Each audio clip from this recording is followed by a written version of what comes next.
Nero has a bunch of mechanical arms made by Nico that he uses in his fight against demons. There's only one problem: they're quite fragile. So much so that in combat, you have a button that just says, yeah, I'm gonna explode now, and it breaks the arm. But that gave me an idea. How many arms would I have to explode to beat the entire game? Let's find the answer to that question that nobody has had. But before we get into that, I want to remind you guys about subscribing. It really helps out the channel and is what allows me to keep making these videos for you. So if you enjoy the content, subscribe.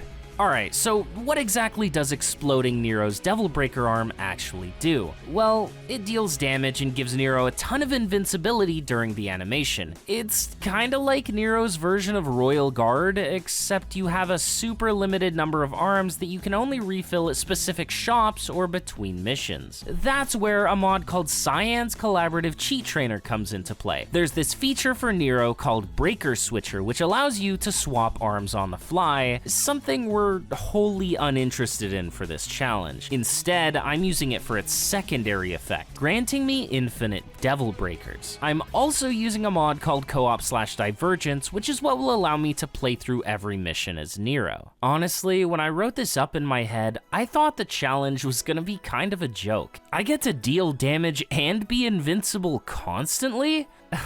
Turns out I greatly overestimated both the damage and iframes of this breakaway move. The explosion does 50 damage. For reference, the first swing of your weapon does 40 and it doesn't send the enemy halfway across the arena. As for the invincibility granted by breakaway, it is quite substantial, but if you're spamming the explosions expecting to be immortal, it's not gonna work out. There's a fair bit of end lag after the explosion where you're vulnerable and can't trigger the next bomb. Enemies can and will sneak in there to hit you, and since I decided to do this challenge on Dante Must Die, the hardest difficulty in the game, getting hit was a big no way Josie. Breakaway wasn't the only way for me to explode my arm though. The very first breaker you start with, Overture, has a really nice charge ability. By holding the breaker button for long enough, I was able to release it and attach the arm to a foe. This still broke the arm and caused an explosion, but it was more delayed. Think of it like attaching a time bomb, where I was trading my safety for additional damage. The animation of attaching the arm left me quite exposed, so I really had to be smart about it. Furthermore, there was roughly a 20-second timer before the explosion actually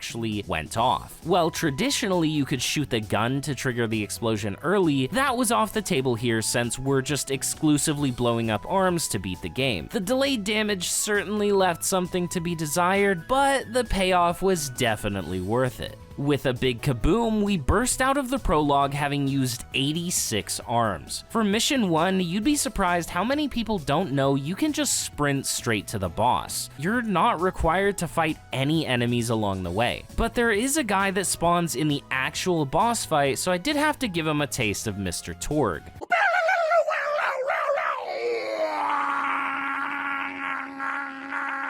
All in all, mission 1 cost me another 37 arms. Mission 2 is where the game really starts to kick off. This is where I began truly weaving between breakaway for safety and using the break age explosions to capitalize on damage. The battles wound up being much more dynamic than I had anticipated, and I gotta say, it was kind of fun. Beating Goliath marked the end of this expedition, costing 267 arms to get there. But even more importantly, I unlocked another explosive arm to use, Punchline. This furious fist can be charged up to do exactly what you would expect, a big punch that explodes. Punchline took much longer to charge up than Overture, but the damage was immediate and the amount of stagger it could inflict was astronomical. I tried using it to ground Artemis, but I just kept getting hit while charging, which happens to break the arm too. Then I failed to stop the attack that nobody has ever actually seen, and had to float through the air while using the iframes from Breakaway to stay alive. Down another 257 arms. I hadn't had to restart from a checkpoint yet,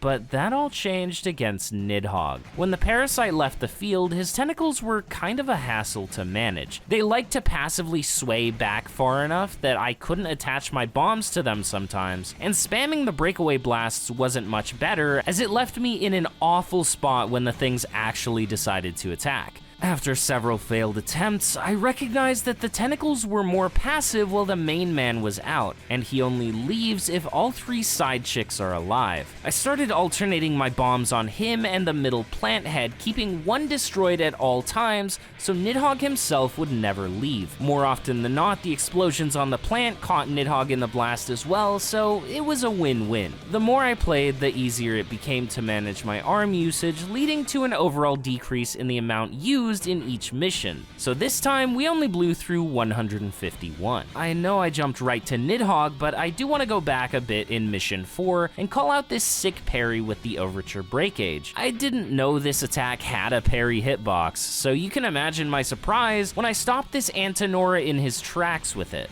I wonder what else I could parry with that. All these explosions are great for knocking masks off of nobodies who completely pacify when their true form is revealed. Naturally, I decided to have some fun with the timed explosions once they were in that state. Garian Knight was nothing to write home about, and I cleared the mission with 201 arms used. Gilgamesh was also quite milquetoast, taking 60 arms to topple. Now, positioning was a neat aspect of combat I hadn't really tinkered with up until this point. I started trying to use my time bombs tactically. If I had some attached to an enemy, I would use breakaway to push other enemies near the one marked for death, or in this case, I stuck a bunch on this tentacle and then goaded these Antinoras into attacking me right next to it. The suckers never saw it coming. And for such a long mission, I got out only using 152 arms, which only continued to improve when I cleared mission 8 with 128 arms. We got to Aura Farm on some more nobodies for the low cost of 142 arms, and then mission 10 happened. Over halfway through the run now, I was starting to feel myself and get a little stylish with it. I sent a few green Empusa to bomb the queen, and then this Judecca met up with his buddy just in time for the bash. Sir, how many explosions do you want in this part of the video? Yes. Remember how the Overture Breakage can parry? Check this out. Wanna see me do it again? Wanna see me do it?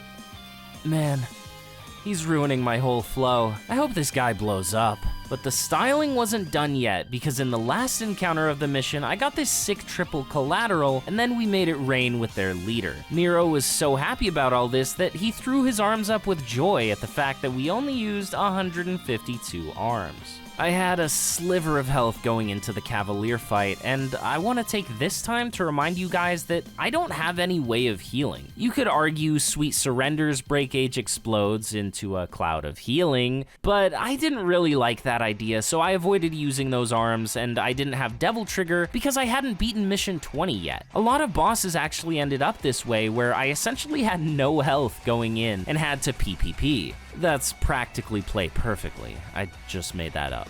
Like Urizen 2, I couldn't take a single hit from him without biting the dust. And it didn't help that he was kinda glitching out too. Don't interrupt Papa Urizen when he's got his tentacle out. That's what I did here, and the next time he tried sending it out, this happened. It was only a little terrifying. I needed to break his crystal every time it got resummoned as well, so his health bar ended up being a lot larger than it looked like. Overall, I spent 163 arms getting through this fight. Mission 13 had no required encounters, just a few key things to smack before moving on, so we got through with only 33 arms used. The next mission was a boss rush meant for V, so all the enemies had less health than normal, meaning it only took 66 arms to topple the lot of them. And for the very next boss, Malphus has multiple hitboxes and I had huge explosions, so I got insane value from those, wiping out the demons of this stage with just under 100 arms. You know who else has multiple hitboxes? Cerberus. Except he also has some of the most health and defense in the game, so despite the explosions hitting multiple heads, he was still quite the tanky mutt. Something I hadn't considered until now is how much of a dust cloud the explosions kick up when they finally go off. Serby actually tried using the smokescreen to his advantage, catching me off guard because I wasn't able to see his next move. But while we're here, how about a little fun fact? Did you know that if you deal enough damage to one of his front legs, legs, he collapses as if you had knocked out all 3 of his heads. I used this trick to give myself some breathing room a few times, and in the end, we beat the mission having used 185 explosions. Urizen 3 took 76, and then it was time to teach V's pets a lesson. But before I could, they taught me something. Bombs couldn't be attached to them.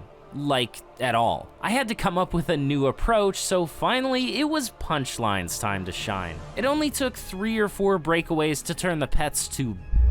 And then I had enough time to charge up my rocket punch for massive damage. Nightmare himself was also immune to Overture's bombs, so I smacked him with Punchline when he was out and kept the pets at bay when he would disappear. Once he took enough punishment to go into ball form himself, I would jump over and release the punch at the perfect height to maximize damage. Using this technique, I finished him off pretty quickly, but since I needed a lot of breakaways to stagger the pets, this mission cost me 202 arms. All we had left though was Virgil times 2. Using the breakaway explosion instantly knocked Verge out of anything he even thought about doing, and from there I could juggle him in the air with some more well-timed explosions. After most attacks, he was vulnerable to having a bomb attached to him, even when he was devil triggered. A single breakaway negated his dive bomb, and the on-demand iframes helped me stay safe in a majority of tricky situations that this boss can put you in. All in all, he went down in 96 breakers, and then something unexpected happened. So, the first time you make it to Mission 20 with Nero on a new save file, you're actually put into a very unique state. You technically don't have Devil Breakers, but thanks to the mod I was using, I managed to keep them. However, the breaker button was replaced with the Buster grab regardless of how I mapped the controls. Even the button to explode the arms just did a grab. I was essentially bricked, with my breakers completely locked out from me. In order to solve this, I had to pause the challenge, defeat Virgil normally, and then just replay Mission 20 again with everything back to normal. This fight was easier than the Mission 19 variant because after a few knockbacks, Virgil takes a knee for a while, which gave me plenty of time to plant bombs for free. Since I was exploding more arms in an effort to knock him back though, the fight did cost me 98 arms. And that's that. DMC5 completed by pure property damage. Sorry, Nico. From start to finish, prologue to Mission 20, it took 2,756 Devil Breakers to beat the game. Definitely not something you could do without mods, but it was fun regardless, and I hope you enjoyed the video. Thank you so much for watching, and I'll catch you guys in the next one. Sayonara.